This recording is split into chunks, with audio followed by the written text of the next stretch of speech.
Please keep it going for Mary Ann, everyone. Hi. So May 28th, 1977, I put on my best red velvet bell-bottom pants with their yellow daisies on and my platform shoes. And with my sister Jeannie, we went down to the Spectrum to see Elvis Presley in concert. You could not have gotten seats that were higher up or further back. They were so bad. But I didn't care. We fell in love with Elvis in 1956 when he went on the Ed Sullivan Show. And I was pretty sure if we made eye contact through the throng of 20,000 people, he would reciprocate my love for him.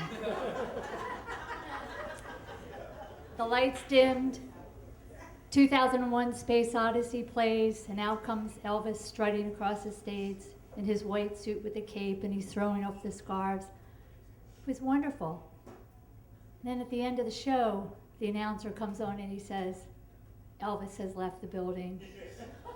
And I gripped Jeannie's arm and I said, I feel so empty. And she said, I know. And 2.5 months later, August 16th, Elvis died.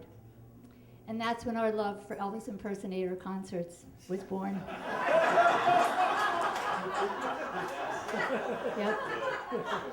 I mean, it went on for a little while, 35, 40 years, a little while.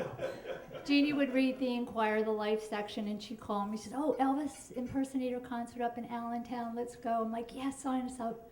We'd go off to Allentown. And then she'd call and she'd, oh, they're doing something, a birthday bash at the Keswick Theater. You want to go? I'm like, yes, and they had a young Elvis before the intermission and an older Elvis after the intermission. And I liked the younger Elvis. Jeannie liked the older Elvis, which was great because then we each had our own Elvis. And no sibling rivalry at all. So this went on and on and on and on. And finally Jeannie called me and she said, there's this guy. He's the best Elvis impersonator in the whole state of Pennsylvania. He's going to be in Delaware County at a country club. Do you want to go?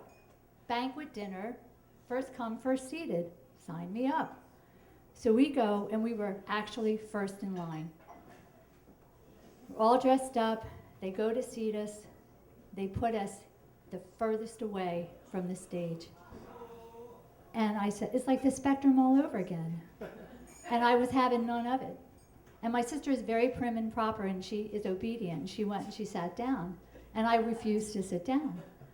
And it was like I was being separated from my true love.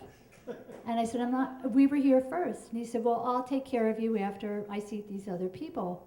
I said, well, but I was here first. I couldn't, he was digging his heels in, I was digging my heels in, and I would not be seated.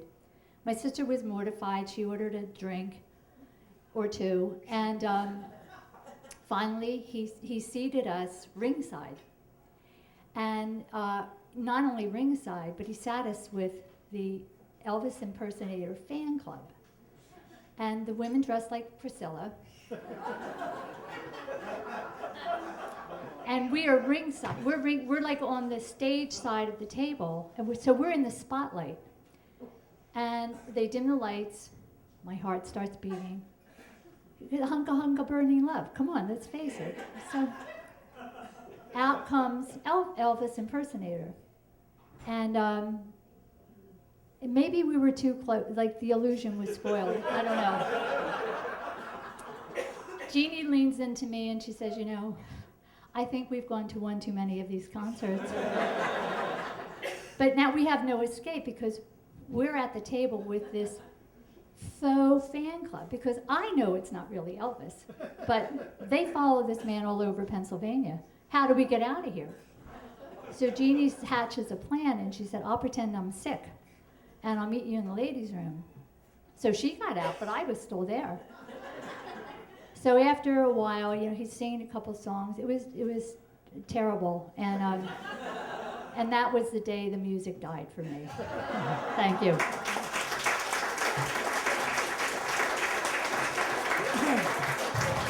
Mary Ann, everybody. Oh.